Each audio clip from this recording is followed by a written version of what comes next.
quality sleep is essential. That's why the Sleep Number Smart Bed is designed for your ever-evolving sleep needs. Need a bed that's firmer or softer on either side? Helps you sleep at a comfortable temperature? Sleep Number Smart Beds let you individualize your comfort, so you sleep better together. J.D. Power ranks Sleep Number number 1 in customer satisfaction with mattresses purchased in-store. And now, save 40% on the Sleep Number Limited Edition Smart Bed for a limited time. For J.D. Power 2023 award information, visit jdpower.com/awards. Only at Sleep Number stores or sleepnumber.com.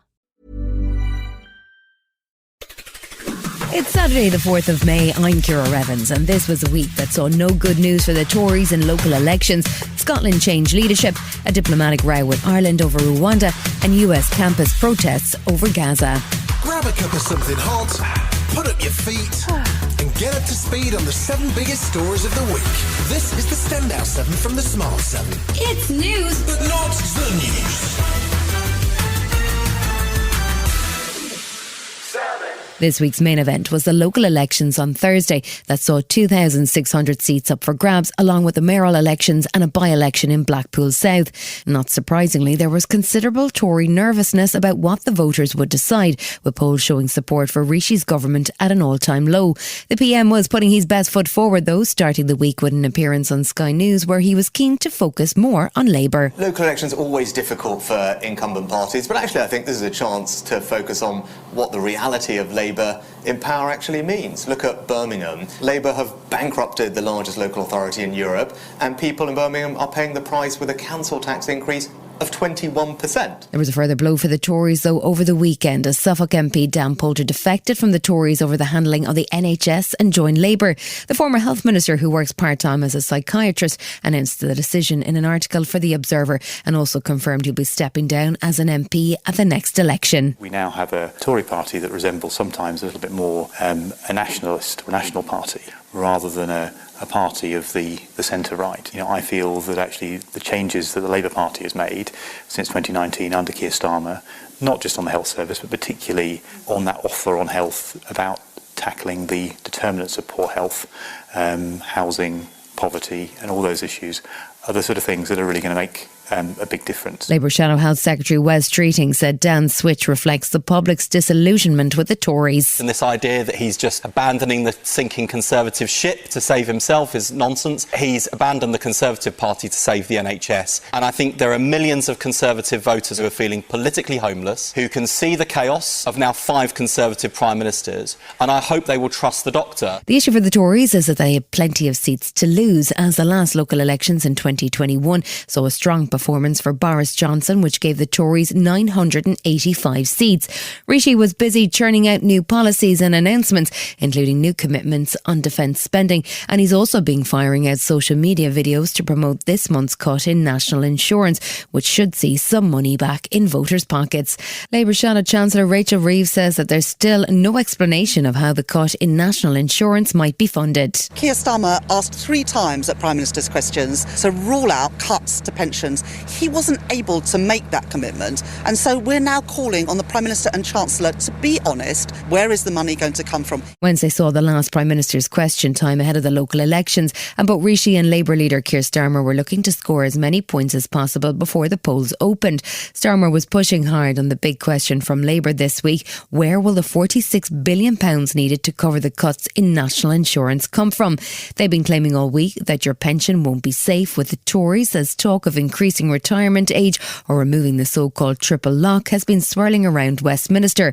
Keir Starmer couldn't resist a dig at the fact that 2 Tory mayors running for re-election tapped Boris Johnson for endorsements. Even the mayors that he's apparently pinning his political survival on don't want to be seen anywhere near him.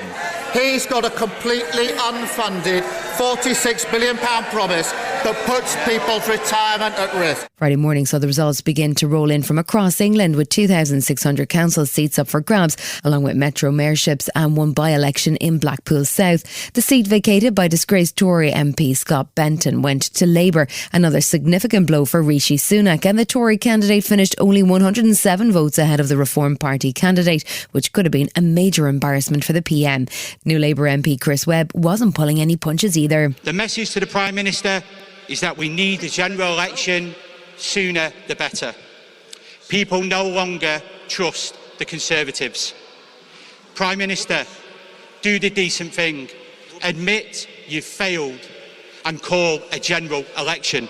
Labour leader Keir Starmer called the 26% swing to Labour seismic. Former PM Boris Johnson managed to make headlines too by forgetting his voter ID, even though he introduced the new legislation. Across the country, Labour made significant gains, as did the Greens, and with counting due to continue across the weekend, it'll take some time for a clear picture to emerge. Professor John Curtis says there's no good news for Rishi in the early results. The key message from these local ballot boxes is that Mr Sunak's project, indeed probably his principal purpose, which was to reverse the damage that he inherited, a party that was 25% behind in the polls, that project has not made much progress. With a Tory squeeze between Labour and hard right party Reform UK, Rishi was facing historic losses, and former Tory party Deputy Chairman Lee Anderson, who defected to Reform UK, didn't sound too sympathetic for his former boss. I think the public's already made their mind up. I think Rishi Sunak could fly over the UK tonight in an helicopter and drop £1 million down every chimney, and they would still vote him out come October.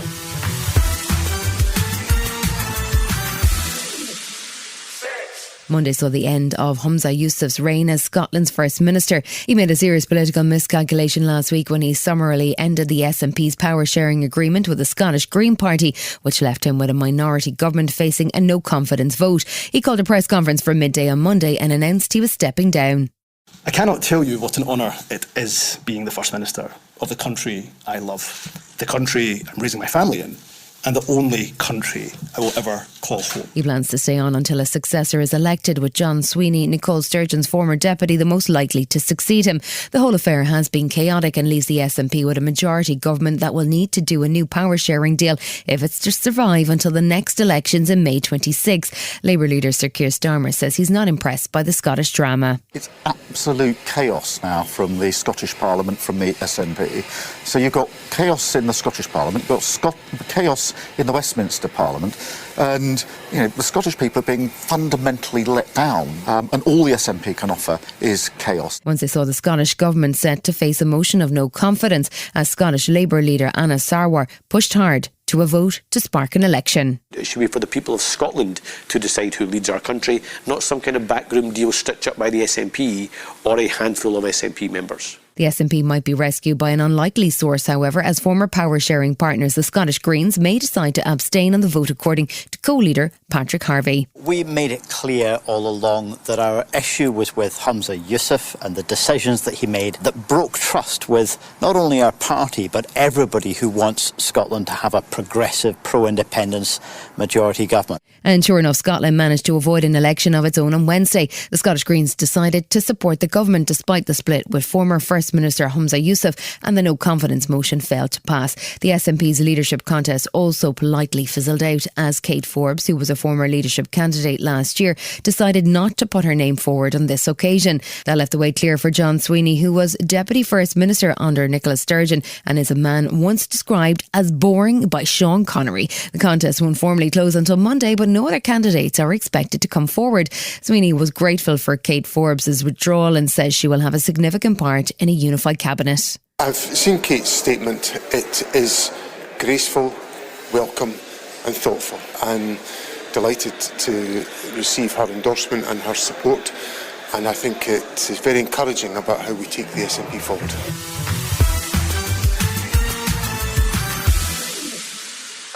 This week's local elections weren't the only challenge Rishi faced. Following the passing of the Rwanda bill last week, he found himself in a row with the Irish government, who claim the threat of deportation is causing migrants to seek refuge in Ireland instead of the UK. It didn't seem to bother Rishi, though, who seemed pleased with the unexpected consequence of his Rwanda policy. So remember, before I got this job, the number of boats had literally quadrupled in a few years. They had gone up and up and up.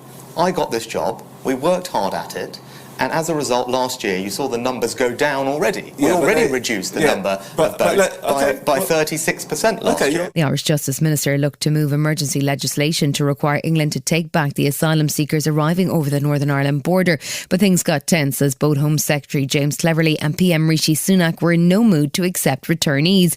Speaking in London at the Intergovernmental Conference, Ireland's Deputy PM and Minister for Foreign Affairs, Micheál Martin, was trying to calm the situation. He said the initial claim that 80% of asylum seekers had come through Northern Ireland was not presented as a statistical fact, but that there had definitely been a shift in how asylum seekers were reaching Ireland.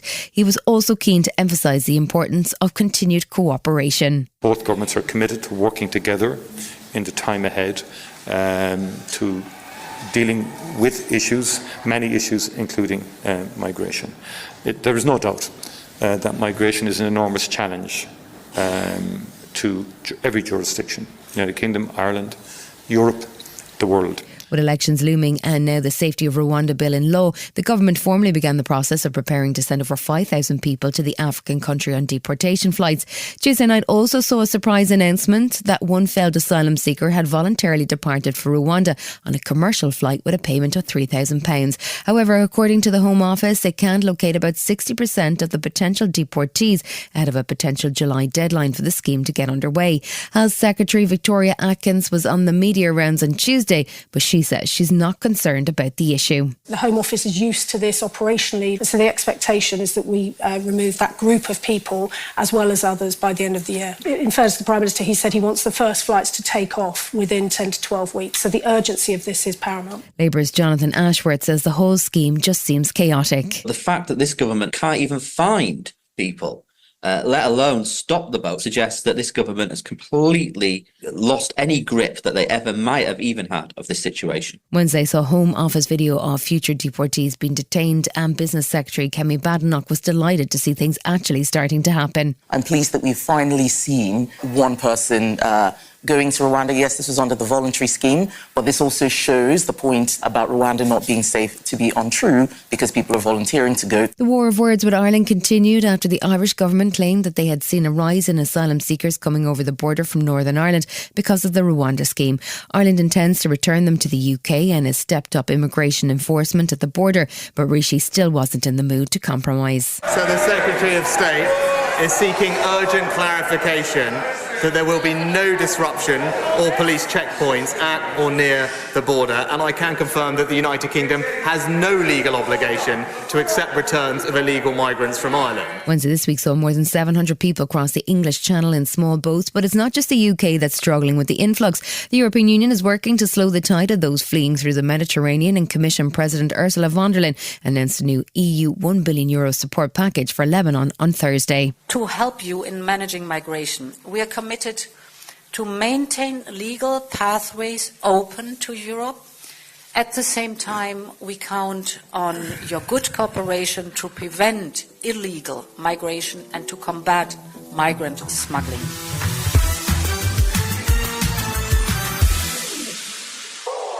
This week saw Israel brace for a possible prosecution by the International Criminal Court over the war in Gaza. Rumours have been circulating of possible arrest warrants for key Israeli leadership, in part because of their refusal to speed up aid deliveries to Palestinians. Negotiations on a possible ceasefire have been continuing all week, and UK Foreign Secretary Lord David Cameron spoke at the World Economic Forum meeting in Saudi Arabia on Monday, and he was urging Hamas to be realistic and take the proposed deal. Hamas are not currently in favour of a two-state solution. They are in favour of a no-Israel solution. And so, if we're going to find peace, we have to respect the fact that Israel is a state that has a right to exist, a right to defend itself, a right to secure borders. We're never going to solve this unless, as I said, you have the two things together. The state for the Palestinian people that gives them the dignity of statehood, but guarantees of Israeli security. Meanwhile, US college campuses have been engulfed by protests over the Israel-Hamas war, and Wednesday saw violent protests spread to Los Angeles with an incident at UCLA, which saw pitched battles between pro-Palestinian and pro-Israel demonstrators. It comes as US Secretary of State Anthony Blinken continued to put pressure on Hamas to accept a ceasefire deal as negotiations continued in Cairo. New York's Columbia University saw police forcibly clear buildings of protesters as over 300 arrests were made and the tented village was removed. New York Mayor Eric Adams says there is more at play than just simple student protests. There is a movement to radicalize young people And I'm not going to wait until it's done.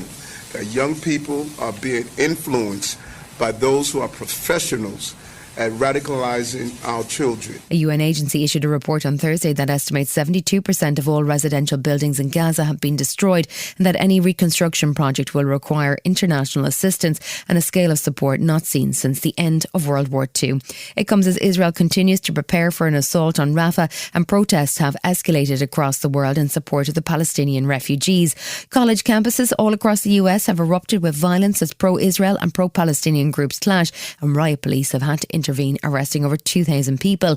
US President Joe Biden spoke out on the protests on Thursday, saying that there's a right to free speech and peaceful protest, but the law must be upheld. Dissent is essential to democracy, but dissent must never lead to disorder or to denying the rights of others so students can finish the semester and their college education. Professor James Galvin teaches Middle East history at UCLA, and he says that it's disappointing that there's been so much violence on campus. It's a shame that the administration chose, after only 1 week, to bring in the police, and not to bring in police when the protesters were being beaten up by people from outside the university the day before. Still to come on the Standout 7, Donald Trump's criminal trial continues and Alison Hammond embarrasses Ryan Gosling. Right after this. Quality sleep is essential. That's why the Sleep Number Smart Bed is designed for your ever-evolving sleep needs. Need a bed that's firmer or softer on either side? Helps you sleep at a comfortable temperature? Sleep Number Smart Beds let you individualize your comfort, so you sleep better together. J.D. Power ranks Sleep Number #1 in customer satisfaction with mattresses purchased in-store. And now, save 40% on the Sleep Number Limited Edition Smart Bed for a limited time. For J.D. Power 2023 award information, visit jdpower.com/awards. Only at Sleep Number stores or sleepnumber.com. Welcome back. Things have been getting increasingly difficult for Ukraine this week. They're still waiting for the arrival of the new weapons and ammunition in the US aid package. But in the meantime, Russian forces are pushing hard and making advances across the defensive lines. They've continued to strike targets across Ukraine with missiles and drones too, killing dozens and striking the so-called Harry Potter castle in Odessa and setting it ablaze on Monday night. NATO Secretary General Jens Stoltenberg was in Kyiv with a message of support and reminder for NATO allies that Ukraine needs support right now, and that means sending any weapons systems that they might have promised as soon as possible. If allies face a choice between meeting NATO capability targets or supporting Ukraine, they should support Ukraine.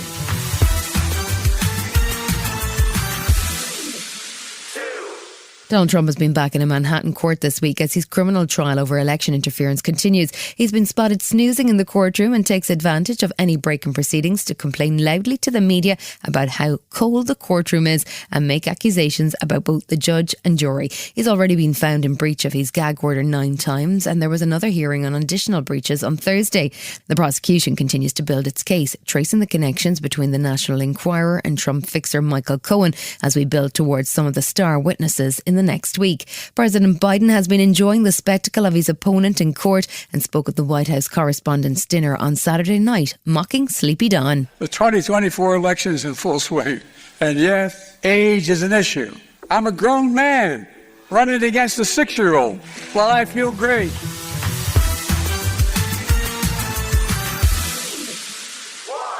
Ryan Gosling and Emily Blunt have been working hard on their promotional tour for a new movie, The Fall Guy. The duo have done pretty much every TV show going, but they haven't had an experience quite like their interview on This Morning. Alison Hammond is a bit of a viral legend for her interview style, and she famously cracked up the notoriously grumpy Harrison Ford alongside Ryan when they were promoting Blade Runner. So maybe Ryan should have expected the unexpected when Alison popped the question. Do you think, Ryan, that Ken will always be inside of you? Like there might be it's Ken inside of me. Always.